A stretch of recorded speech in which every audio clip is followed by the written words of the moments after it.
নমস্কার বন্ধুরা, আমি রাত্রি বলছি। বড়দের প্রণাম আর ছোটদের ভালোবাসা জানিয়ে শুরু করছি আজকে গরমের দিনে সেরা রেসিপি বলতে পারো আমার কাছে। আজকে রান্না করেছিলাম আম ডাল বা টক ডাল, যেটা খুশি তোমরা বলতে পারো। এই ডালটা গরমের দিনে যখন দুপুরবেলায় পাতে পড়ে না, একটু আলু সেদ্ধ কি আলু পোস্ত বা কোনো কিছু একটু বড়া ভাজা দিলেই পরম তৃপ্তি আসে আমাদের বাঙালিদের কাছে। সেই জন্য আজকে আমি পরিমাণ মতো মুসুরির ডাল আর বেশ কয়েকটা কাঁচা আম নিয়ে নিয়েছি। মুসুর ডালটা আমি এখানে 500 গ্রাম নিয়েছি, 15 জন খাবো বলে।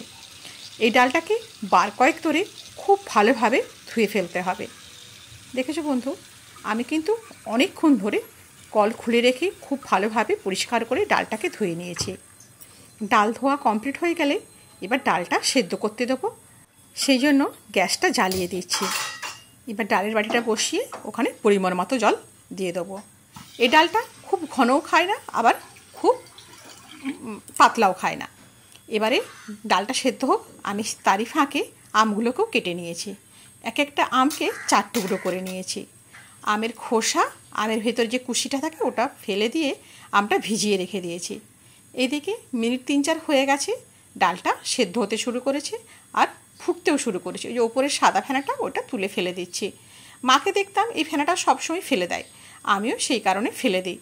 জিজ্ঞেস করলে মা বলতো এটা খেতে নেই। কেন খেতে নেই সেসব জানি না বন্ধু, কিন্তু এই ডালের ফেনাটাকে আমি ফেলে দিই। 5 মিনিট হলো, ডালটা সেদ্ধ হয়ে গেছে। মুসুরির ডাল খুব তাড়াতাড়ি সেদ্ধ হয়ে যায়, দেখেছো ডালটা প্রায় হাফ সেদ্ধ হয়ে গেছে। এই সময় আমি দিয়ে দেবো পরিমাণ মতো লবণ আর অল্পখানি হলুদের গুঁড়ো। খুব বেশি হলুদের গুঁড়ো দেবো না, তাহলে একটু হলুদ হলুদ গন্ধ ছাড়বে। যেহেতু নিরামিষ টক ডাল বানাচ্ছি, সেই কারণে হলুদের পরিমাণটা একটু বুঝে শুনেই দিতে হবে। খুব ভালো করে হলুদটা ডালের মধ্যে মিশিয়ে দিচ্ছি হাতার সাহায্যে। আরও 2-3 মিনিট ডালটাকে খুব ভালোভাবে ফুটিয়ে নেব। ডালটা খুব ভালোভাবে সেদ্ধ হয়ে গেলে তবে আমগুলো দেবো, নইলে ডালটা পরে আর সেদ্ধ হবে না টক পড়লে।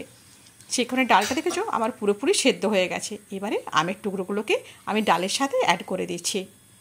এই আমগুলো দিয়েও প্রায় মিনিট 3-4 ধরে ডালটা ফোটাবো, তাহলে কিন্তু আমগুলো সেদ্ধ হয়ে যাবে, কারণ কাঁচা আম খুব তাড়াতাড়ি সেদ্ধ হয়ে যায়।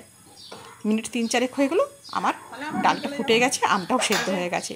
এবারে একটা কড়াই বসিয়ে পরিমাণ মতো সরষের তেল, সাথে একটুখানি 5 ফোড়ন আর 2টো শুকনো লঙ্কা দিয়ে দেবো। এই শুকনো লঙ্কা আর 5 ফোড়ন কম্বিনেশনটা এই ডালের মধ্যে ভীষণ গন্ধ ভালো লাগে। তেজপাতাও দিয়ে দিয়েছি। ফোড়নটা খুব ভালোভাবে হয়ে গেছে। এবারে এই সেদ্ধ করে রাখা আম আর ডালটাকে এর মধ্যে দিয়ে 3-4 মিনিট ধরে আরও ফুটিয়ে নেব। দেখেছো কত সহজেই আম ডাল তৈরি হয়ে গেল। কেউ কেউ কিন্তু এতে অল্প পরিমাণ চিনি দেয়, কিন্তু আমার বাড়িতে যেহেতু মিষ্টিটা খায় না এই টক ডালে, সেই কারণে আমি দিলাম না। তোমরা চাইলে 1 চামচ কি 2 চামচ যে যার পরিমাণ মতো চিনিও অ্যাড করতে পারো, তাহলেও কিন্তু খেতে ভালো লাগে। বন্ধুরা, আজকের রেসিপিটা কেমন লাগলো তোমাদের অবশ্যই কমেন্ট করে জানাবে। ভালো লাগলে চ্যানেলটাকে সাবস্ক্রাইব করে আমার পাশে থাকবে বেল আইকনটা একটু প্রেস করে রাখবে, যখন নতুন নতুন রেসিপি দেবো তোমাদের কাছে পৌঁছে যাবে। হ্যাঁ বন্ধু, আর আমার রেসিপিগুলো যদি তোমাদের মধ্যে ভালো লাগে অবশ্যই তোমাদের বন্ধুদের মধ্যে শেয়ার করে দাও না প্লিজ। আজ তাহলে এই পর্যন্তই, দেখা হবে আবার নতুন কোনো রেসিপির সাথে তোমাদের সঙ্গে করে নিয়ে। সবাই ভালো থেকো, সুস্থ থেকো। খুব শীঘ্রই দেখা হবে আবার গরমের দিনের নতুন নতুন রেসিপির সাথে। তোমরা অবশ্যই লাইক কমেন্ট করে জানাবে আমার রেসিপিগুলো কেমন হচ্ছে। তোমরা যদি আমার হাতের কোনো রেসিপি দেখতে চাও সেটাও কিন্তু কমেন্ট বক্সে লিখে জানাতে পারো। বন্ধুরা, সামনেই নববর্ষ, সবাই খুব ওই দিনটি আনন্দ করে কাটাও। ভালো থেকো, সুস্থ থেকো, সবারই পাশে থেকো।